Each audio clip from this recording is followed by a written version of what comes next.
You don't suffer because of what's happening. You suffer because you wanted something else to happen. You pictured a smoother road, a better outcome, a different person, a different life. And reality didn't match. But the Stoic doesn't break when life doesn't bend to his will. He learns to see things clearly, to embrace reality, not as he wishes it to be, but as it is. Because there's freedom in accepting what's real, not in resignation, not in defeat, but in the kind of strength that stops wasting energy on resistance, the kind of clarity that sees the truth and responds instead of reacts. This is what Stoicism teaches us, that your peace isn't found in controlling the world, it's found in aligning with it. In this episode, we're not here to escape, we're here to see, to meet life on its terms, and to grow stronger, not by wishing for a lighter burden, but by becoming the kind of person who carries it with grace. 1. Suffering comes from resistance. Most of the pain we carry isn't from the event itself. It's from the fight against it. Something happens, we don't like it, and immediately our minds start spinning. This shouldn't have happened. It wasn't supposed to be this way. Why me? And in those words, in that resistance, begins the real suffering.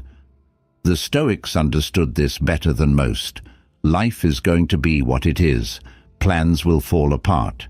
People will leave. Markets will crash. Illness will come. The rain won't ask if you packed an umbrella. And the more tightly you grip your expectations, the more violently you'll be shaken when they're not met. What hurts us is not just what happens. What hurts us is the refusal to accept that it has happened. A breakup becomes unbearable not just because someone left, but because we replay it 100 times in our head, resisting every version of that ending. A failed opportunity becomes a personal failure, not just because we lost, but because we can't stop imagining a different outcome.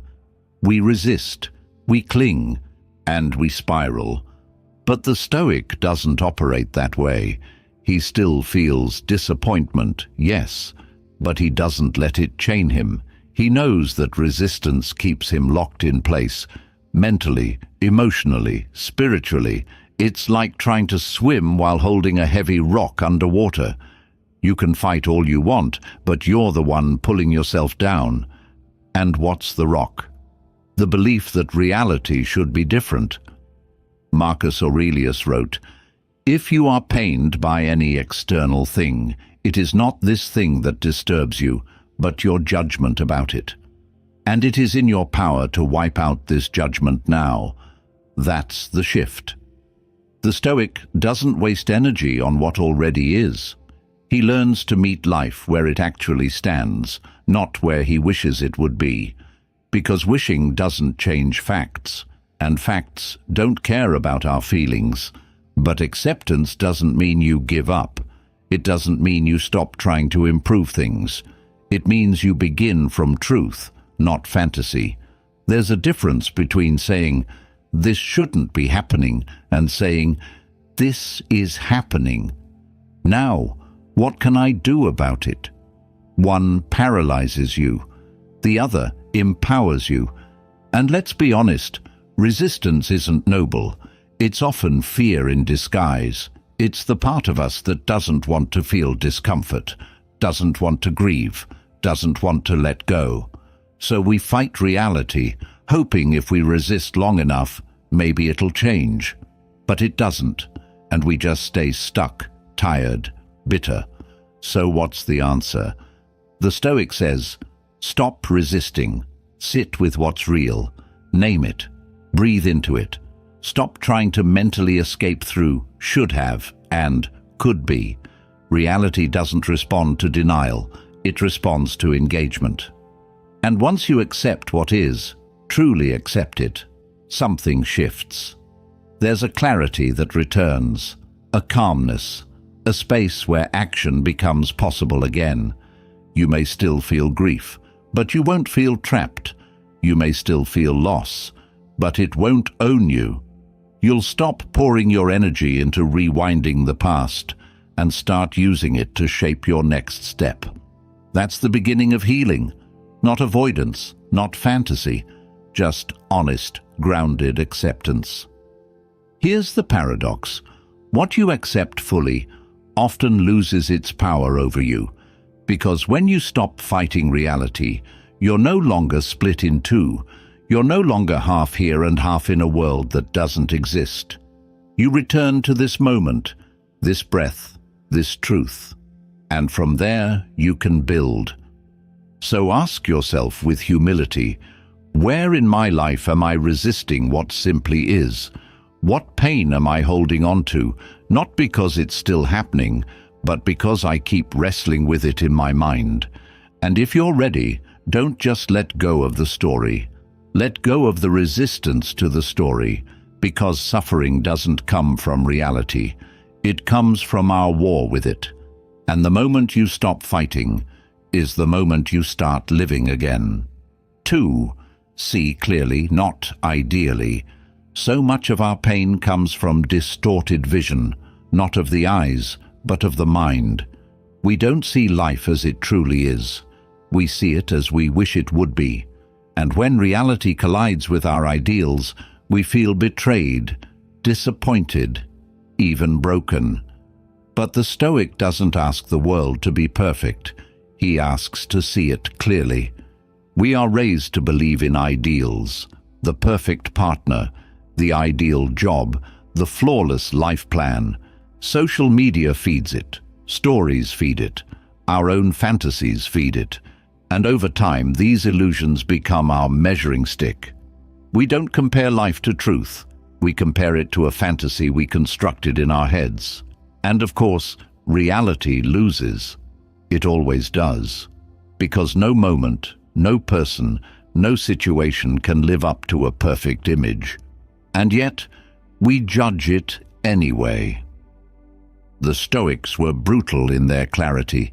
They trained their minds to strip away the illusion, to see events, people, and outcomes as they are, not as they wish them to be. Epictetus taught, "It is not things themselves that disturb us, but our opinions about them." That's why Stoicism is not about positivity, it's about precision. It's not about pretending everything is good, it's about seeing everything as it truly is, and responding from wisdom, not fantasy. Imagine this. You walk into a room expecting applause. Instead, you get silence. Most people feel hurt, rejected. Why? Because they weren't seeing clearly. They were seeing ideally. They brought an expectation. And when the moment didn't meet it, it felt like a personal failure. But what if you walked in with open eyes and no assumptions? Then silence is just silence. No story, no judgment, just a moment to observe. That's the shift Stoicism offers, to see with clarity, not attachment, to look at a situation and say, what's really here? What's actually happening, not what I hoped would happen? That clarity is where strength begins. It's the foundation for right action. Because if your vision is distorted, your choices will be too, and blurry decisions lead to blurry outcomes.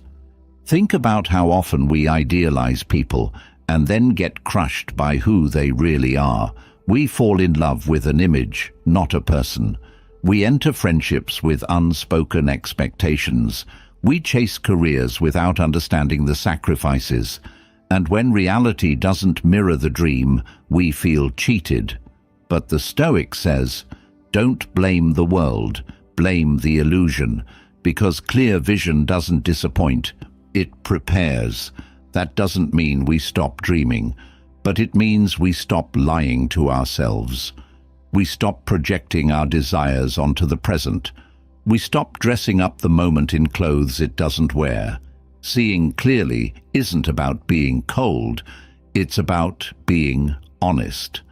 And honesty is a rare form of freedom. Seneca once wrote, "The first step in crafting the life you want is to get rid of everything you don't." I'd add this: the first step to peace is letting go of what never existed, the illusion of how things should be. And once you do that, you see people not as saviors, but as humans. You see failure not as ruin, but as redirection. You see pain not as punishment, but as a signal. You begin to see what is and respond with what's needed. And this practice isn't just useful, it's transformational. It stops you from overreacting. It stops you from misjudging. It gives you space to breathe and evaluate, not just emotionally, but intellectually. It puts you in the position of strength, because a calm mind that sees clearly is a dangerous mind. It can't be easily shaken. It can't be easily manipulated. It no longer panics when things go wrong, because it never expected perfection in the first place. So take a moment, ask yourself, where am I seeing life through a lens of desire, not reality? What expectations are blinding me from what's actually true? Then clear the lens, wipe away the story, meet the moment with fresh eyes, because when you see clearly, even imperfect things become manageable, even pain becomes purposeful, and reality finally becomes something you can work with, instead of something you keep wishing would change. 3. Accept the moment fully. There's a quiet strength in the person who no longer flinches at what life brings, not because they enjoy difficulty, not because they're numb, but because they've learned to meet reality, not just with the mind, but with the whole self. That's what it means to accept the moment fully, to stop splitting yourself between what's happening and what you wish was happening. And in that union, something powerful is born, peace without passivity. The Stoics taught that every moment is complete, not perfect, not easy, but complete. It holds within it everything it needs to be what it is. Our suffering begins the moment we start subtracting from it, mentally editing the now to make it look more like what we wanted. We remove parts, add fantasies, resist facts. And the more we do that, the more exhausted we become. Not because life is overwhelming, but because we're trying to live two versions of it at once, the real one and the imagined one. Acceptance isn't about resignation, it's about presence. It's the radical act of saying, this is it, this moment, this emotion, this setback, this silence. I'm not going to fight it, avoid it, or dress it up. I'm going to be here fully. And from that grounded presence, I'll decide how to move, not out of panic, but out of clarity. Marcus Aurelius wrote, "Receive without pride, let go without attachment." That's the Stoic approach to the now. If joy visits, greet it. If sorrow knocks, open the door. You don't have to agree with what's happening, but you have to acknowledge it.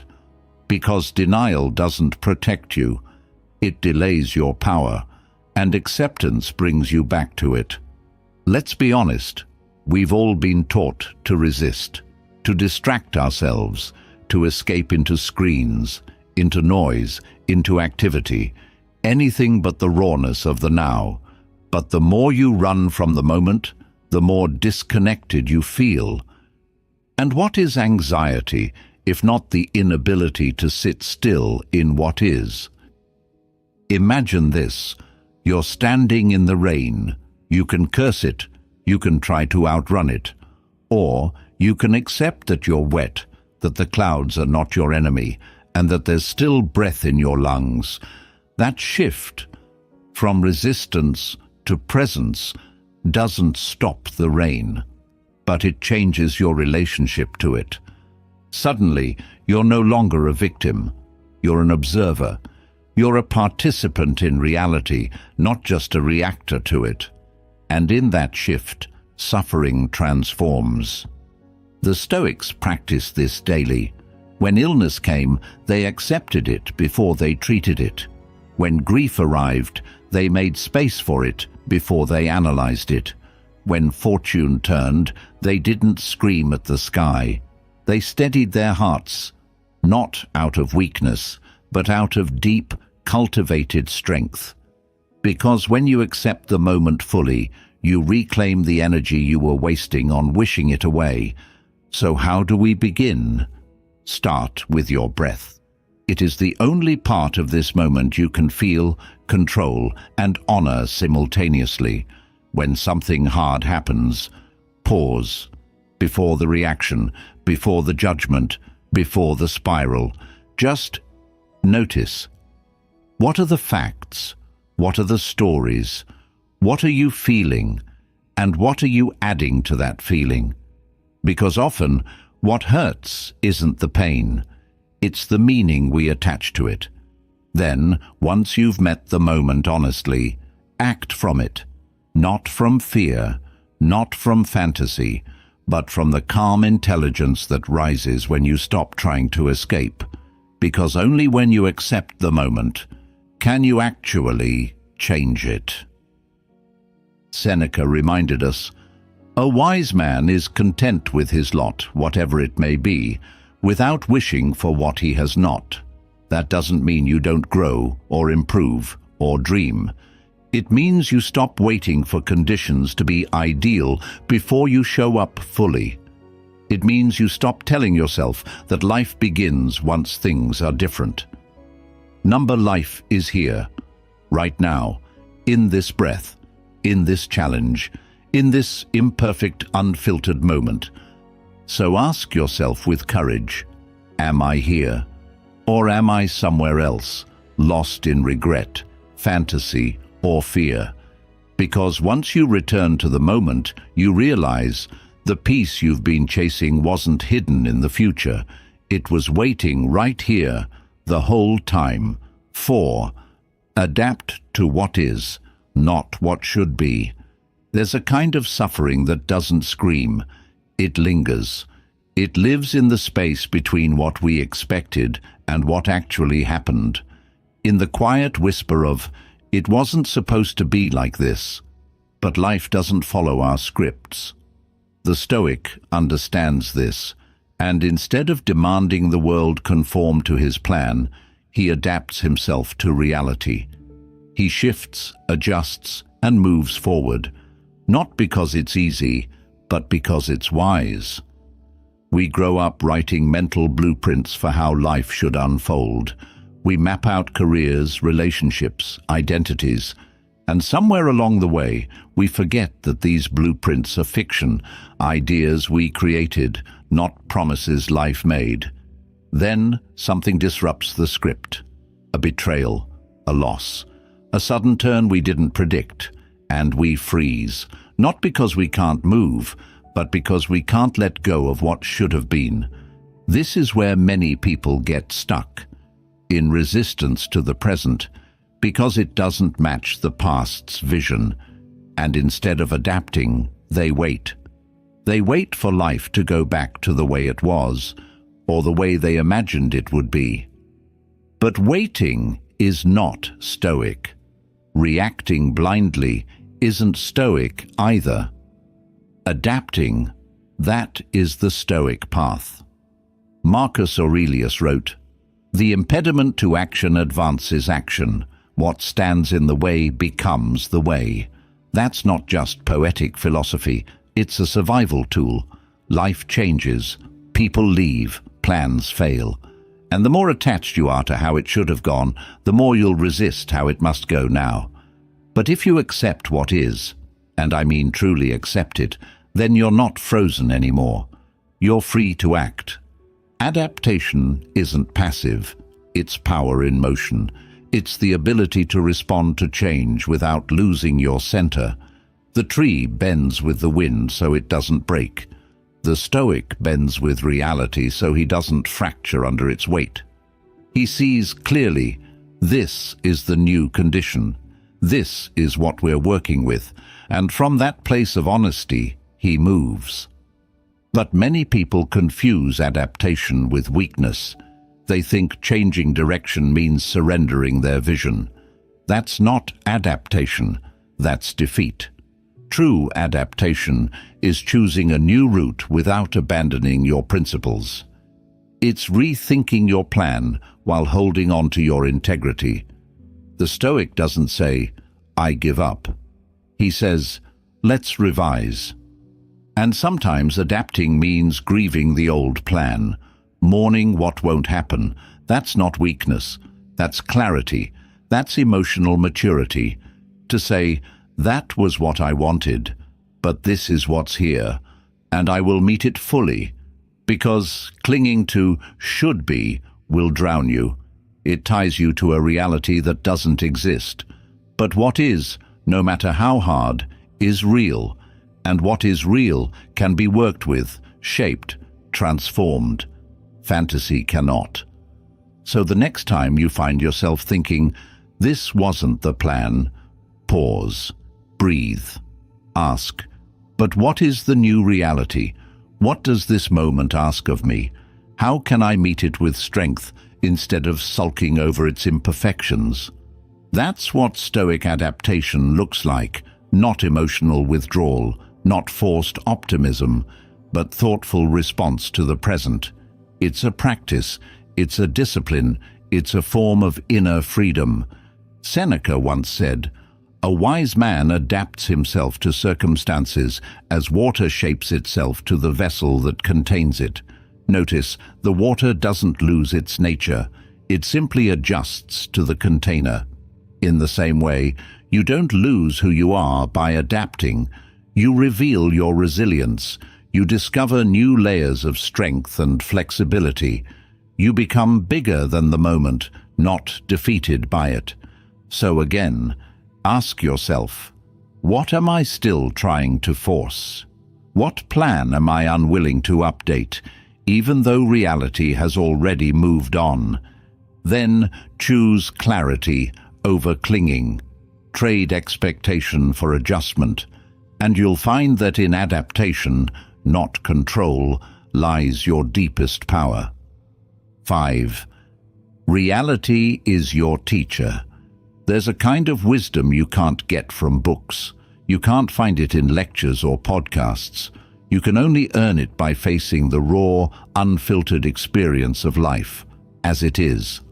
That's why the Stoics didn't just study philosophy. They lived it. They looked at reality not as an enemy to be conquered, but as a teacher to be studied. They understood something most people miss. Every moment is a lesson, if you're willing to learn from it. We often try to outthink life. We try to prepare for every scenario, avoid every discomfort, sidestep every pain. But life doesn't play by those rules. It throws the unexpected, the unfair, the overwhelming. And while most people spend their energy complaining or resisting, the Stoic watches, listens, learns, not because he enjoys hardship, but because he knows that reality is the curriculum of character. Think about it. What teaches you more? A perfect day or a day where everything goes wrong? What reveals your true strength, comfort or discomfort? It's not the ideal moments that grow us. It's the hard conversations, the failed attempts, the times you were humbled, corrected, or left with no easy way out.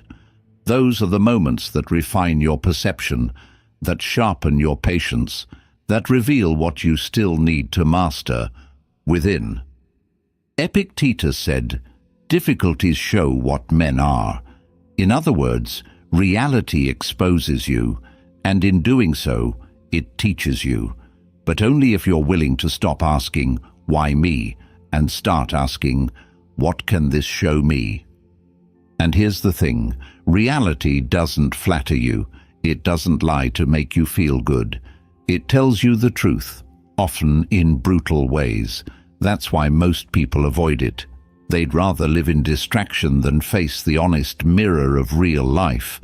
But the Stoic seeks that mirror. He wants to see himself clearly, to know where his thinking is distorted, where his habits are weak, where his emotions are undisciplined. And the only way to do that is to observe how he reacts when life doesn't go his way. Reality is the ultimate feedback loop. You can tell yourself you're patient until someone pushes your limits. You can believe you're wise until chaos tests your judgment. You can claim you're disciplined until temptation knocks. And that's the point. Reality strips away theory and shows you who you really are, but it also shows you who you could be if you listen. Every time you're triggered, there's something to examine. Every failure is a map to your weak points. Every frustration is a spotlight on your attachments.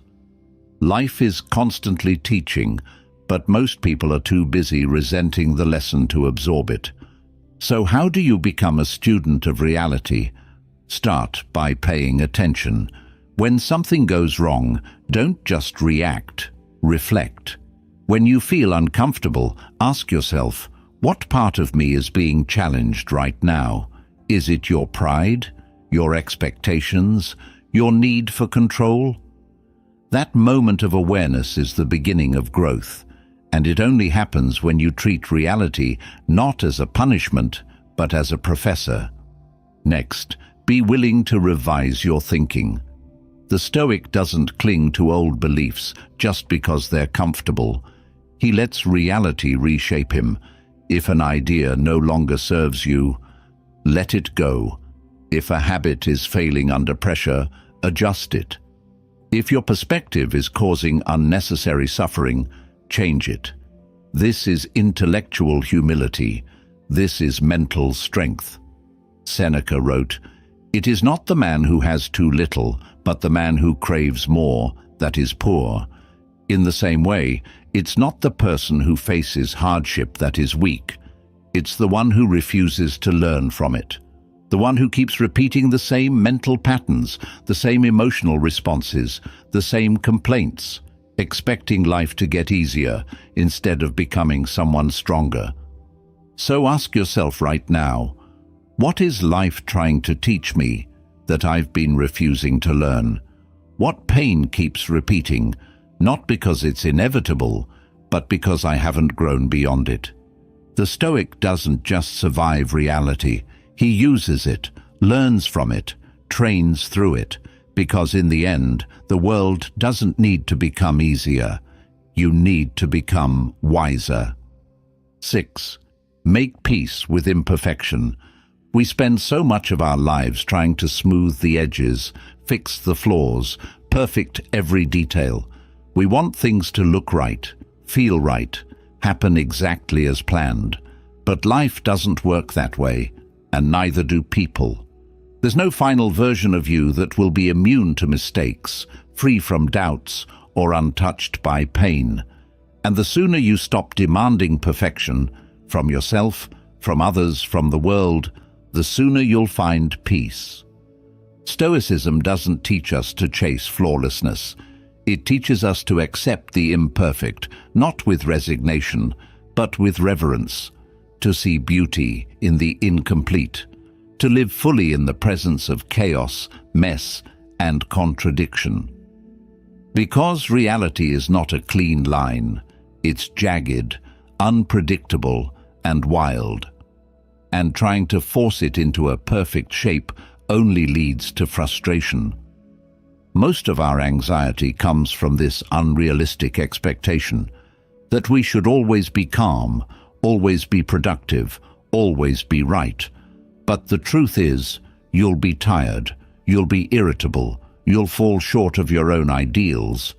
That doesn't make you a failure, it makes you human. And when you stop attacking yourself for being imperfect, something powerful happens. You create space to grow. Marcus Aurelius, one of the most disciplined men to ever live, constantly reminded himself to forgive imperfection, both in others and in himself. He wrote, "When you wake up in the morning, tell yourself, the people I deal with today will be meddling, ungrateful, arrogant, dishonest, jealous, and surly, but I can't let any of them hurt me. That's not pessimism, that's preparedness. It's emotional realism.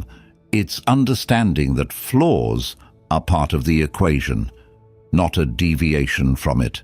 And the same applies to your own path. There will be days when you're focused and days when you fall off track. There will be moments when you handle pressure with grace and moments when you snap. The Stoic doesn't expect perfection.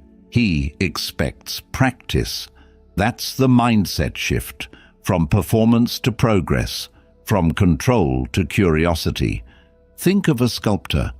He doesn't start with a masterpiece. He starts with a block. Every strike of the chisel removes a flaw, yes, but it also reveals a shape. And sometimes, what looks like a mistake becomes the very thing that gives the sculpture its soul. That's what life is, a work in progress. You are not a finished product. You are being shaped, tested, refined. And every imperfection is an invitation to deepen your awareness, to strengthen your humility, to widen your compassion. But none of this happens if you're constantly at war with yourself. Inner peace begins when you drop the demand to be flawless, when you stop replaying every misstep, when you stop judging your worth based on external outcomes. That's when you start living, fully, honestly, courageously. Seneca once said, "No man was ever wise by chance. Wisdom is forged in imperfection, in failure, in difficulty. And those experiences don't ruin you, they reveal you. They show you who you are under pressure, who you are when the plan falls apart, who you are when nothing goes right. And yet, you keep going." So let go of the idea that peace is found in perfect conditions. It's not. It's found in the moment you stop resisting what's real. In the breath where you say, "This is enough, I am enough, and from here I grow." That's not giving up. That's waking up. Now ask yourself, what parts of me have I been rejecting because they don't meet some imaginary ideal? Where am I holding my peace hostage to perfection? Release the grip. Welcome the flaws, and realize the most resilient version of you is not the one who gets everything right, but the one who stays present when things are wrong. 7. Flow with facts, not fantasies. So much of our stress doesn't come from the situation itself, but from the stories we build around it. We take a single event and inflate it. We predict disasters, replay past mistakes, create entire emotional movies in our heads that never actually happened. And the more we feed those fantasies, the more we disconnect from reality. The Stoic approach is different. It says, stay with the facts, let the rest go. Reality, as it is often manageable. It may be challenging, uncomfortable, even painful, but it's real. It has clear edges. It can be worked with. But once you begin to add fantasy to it, fears about the future, assumptions about other people, what-if spirals, you're no longer dealing with the present. You're reacting to illusions, and illusions are endless. You can't solve them. You can't find peace in them, because they're not real. This is why Epictetus taught, what disturbs people's minds is not events, but their judgments on events. The event itself is often simple. A person didn't text you back. You lost a job. You made a mistake. These things are facts. But your mind says, they hate me. I'll never recover. I'm not good enough. That's the fantasy. That's where suffering multiplies. Stoicism teaches you to separate the event from the story, to pause, breathe, and ask, what actually happened? Not what you think it means, not what you're afraid it means, but what is. And from that place of clarity, you respond, not react. When you train yourself to stay with the facts, you begin to see how much emotional energy you were wasting. All those hours spent replaying conversations, imagining rejection, building internal court cases against people who may not even be thinking about you. It's exhausting and unnecessary. Reality already has enough challenges. Don't add imaginary ones on top. Think of a river. Facts are like the river's current, steady, powerful, moving in one direction. But fantasies, they're like debris, logs, branches, and trash that pile up and create turbulence. The more you attach to them, the more resistance you create. But if you let them pass, if you choose to stay with the flow of truth, you move with grace. You become emotionally agile. You stop fighting things that don't exist. This doesn't mean you ignore your feelings. It means you investigate them. You ask, what am I telling myself right now, and is it true? Most of the time our thoughts are just habits, stories we've repeated so often they feel like truth. But feelings are not facts, and just because a thought enters your mind doesn't mean it deserves a seat at your table. The Stoic mind is like a gatekeeper. It examines what's real and what's imagined, what's useful and what's noise. And the more you practice this, the lighter you become, because you're no longer burdened by invented problems. You're dealing with what is, and that's something you can face, change, or endure. Seneca reminded us, we suffer more often in imagination than in reality. That suffering is optional, but it takes discipline. You have to slow down. You have to catch the story before it spirals. You have to bring yourself back, again and again, to what's actually happening. And from that place, you gain power. So next time you feel overwhelmed, ask, what are the facts? Then strip away the fantasy, drop the prediction, release the assumption, stand in what's real, and you'll realize clarity was always available. Peace was always here. You were just lost in a storm you created. 8. Surrender gives strength. We often think of surrender as weakness, as giving up, as letting life push us around. But Stoicism redefines surrender, not as passive defeat, but as powerful alignment. It's not about giving up control. It's about giving up the illusion of control, about accepting that the world will not always move according to our plans, and learning to flow with reality instead of constantly fighting it. That's not weakness, that's wisdom. There's a subtle strength in saying, this is beyond me, and I'm okay with that. Because when you stop trying to bend the world to your will, you free up energy, mental energy, emotional energy. You stop clenching. You stop resisting every little inconvenience, every unexpected outcome, every change in the script. And in that space, strength is born, not the kind that dominates, but the kind that endures, quietly, calmly, deeply. A Stoic doesn't waste time begging the universe for comfort. He prepares for discomfort. He knows that fortune shifts, people change, plans fail, and that the only thing he truly owns is his response. So instead of clinging to what should be, he surrenders to what is, not out of defeat, but out of clarity. He sees the bigger picture. He recognizes the limits of his influence, and in doing so, he becomes immovable in the face of change. There's a line from Epictetus that captures this perfectly. Seek not for events to happen as you wish, but wish for events to happen as they do, and your life will go smoothly. That's the art of surrender. It doesn't mean you stop setting goals or that you become indifferent. It means you show up fully and then release your attachment to the outcome. That's hard. We've been taught to grip tightly to results, to equate control with safety. But real safety doesn't come from control. It comes from adaptability, from knowing that whatever happens, you will remain intact. That's the Stoic definition of strength. Not dominating the world, but staying rooted when it shakes.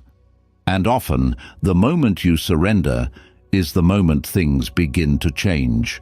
Not because life suddenly obeys you, but because you have changed. You're no longer resisting the current. You're learning to navigate it. And that shift in posture, from rigid to responsive, is what allows you to move forward with peace instead of panic. Look at nature. The tree that survives the storm isn't the stiffest one, it's the one that bends. The river doesn't argue with rocks. It flows around them. There's a quiet power in that kind of surrender. Not a retreat, but a redirection. A decision to stay in motion without demanding that the path be smooth. So ask yourself, where in your life are you gripping too hard? Where are you trying to force something that won't move? What would it look like to stop pushing? Not because you've failed, but because you've seen clearly that this isn't yours to control. That's not letting go in defeat. That's letting go in wisdom. That's not giving up. That's growing up. Because in the end, strength is not measured by how much you can force. It's measured by how well you can flow, by how fully you can show up, act with integrity, and then release what's not in your hands. With grace, not fear. 9. Accept without passivity. There's a fine line between acceptance and surrender, and an even finer one between acceptance and passivity. The Stoic walks that line carefully, because true acceptance isn't about standing still. It's about standing aware. It's not apathy. It's not indifference. It's clarity. And that clarity gives you the power to respond, not react. To engage with life as it is, while still choosing how you show up within it. Many people mistake acceptance for giving up. They say, that's just the way things are, and use it as an excuse to do nothing. But that's not Stoicism. That's resignation. A Stoic accepts the present moment, fully, but never lets that moment define what comes next. He starts where he is, not where he wishes he was. And then he moves, deliberately, intelligently, without complaint. You're allowed to accept that things are hard and still work to change them. You're allowed to acknowledge pain and still keep going. Acceptance means facing reality without illusion. And when you stop wasting time wishing for a different past or resenting the current challenge, you free up the energy to act. Clear-eyed, grounded, committed. It's like standing on solid ground after drifting in fog. Once you see clearly, you're no longer paralyzed by what you can't control. You shift your focus to what you can. You stop catastrophizing. You stop blaming. You stop wishing. And you start doing calmly, without drama. That's the Stoic way. Marcus Aurelius wrote, "You have power over your mind, not outside events. Realize this, and you will find strength." But let's be clear. Realizing this doesn't mean you sit back and tolerate everything. It means you recognize what belongs to you, your thoughts, your choices, your perspective, and you take full responsibility for it. Look at any meaningful progress in your life. It didn't start with denial. It didn't start with fantasy. It started with a moment of acceptance, when you stopped lying to yourself, when you admitted the truth about your habits, your relationships, your mindset. And that honesty didn't break you. It freed you.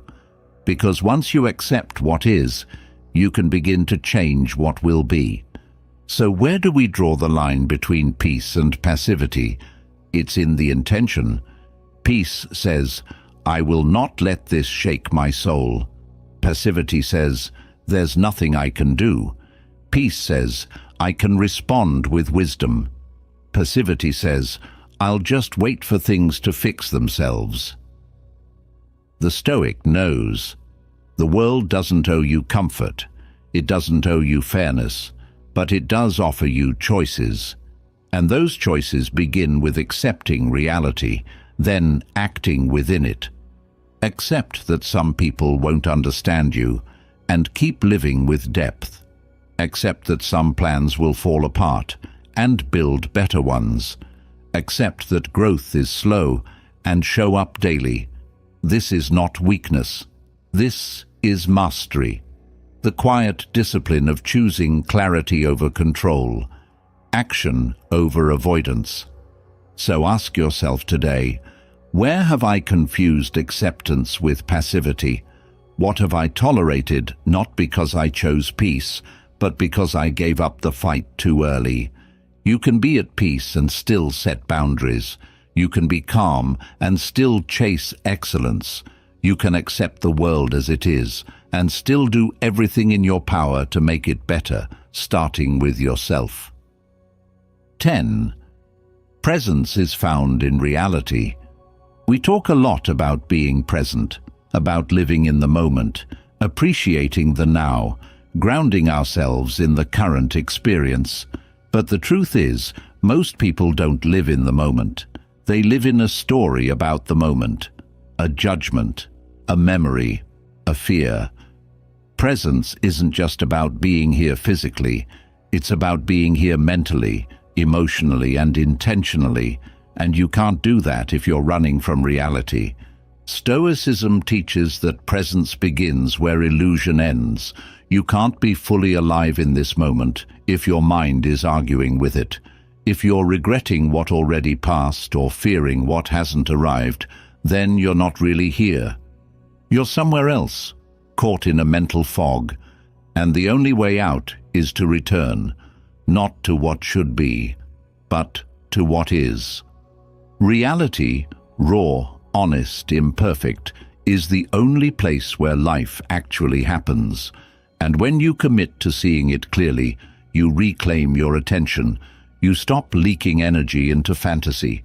You stop spiraling into imagined futures or revisiting old wounds on repeat.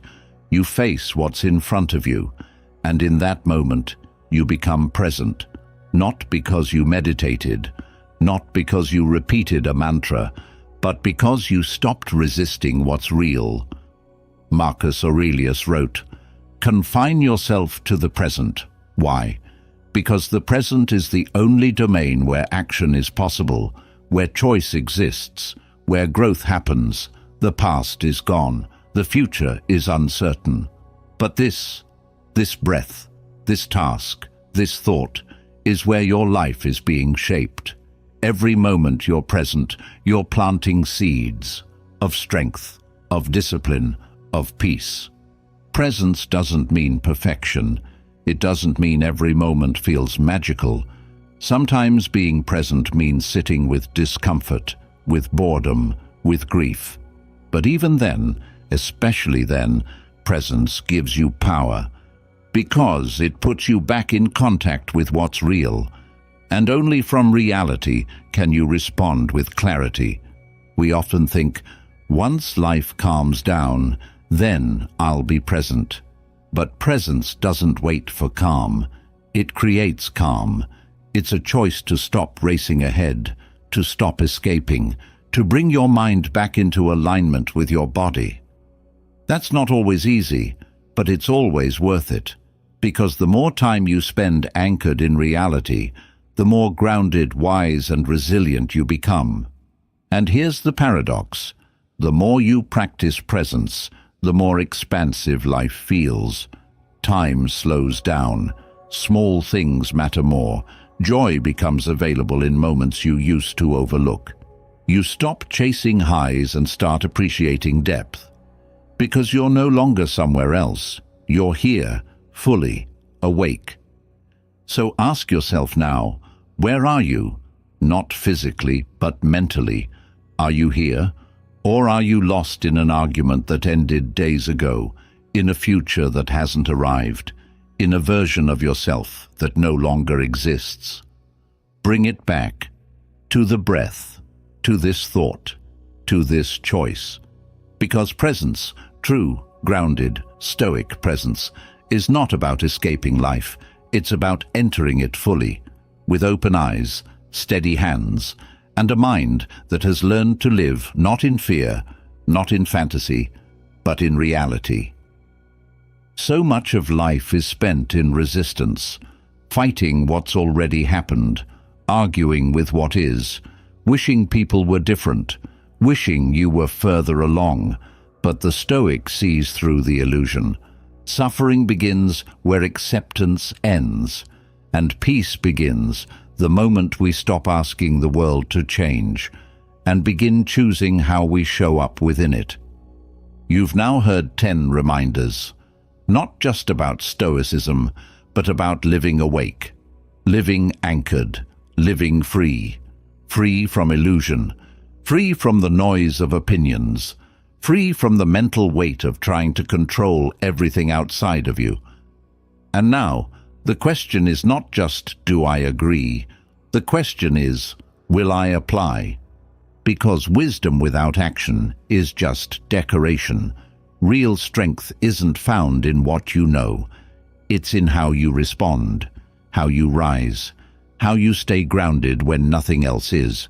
You don't need to control everything. You just need to master your mind, accept what is, and move from there, calmly, clearly, intentionally. And if this episode helped bring you closer to that space, that inner clarity, then carry it forward. Practice it, live it. And if you found value here, share it with someone who needs it. Subscribe. Join the movement. This is not just philosophy. This is a way of living. Until next time, stay awake, stay anchored, and as always, stay grounded in what's real.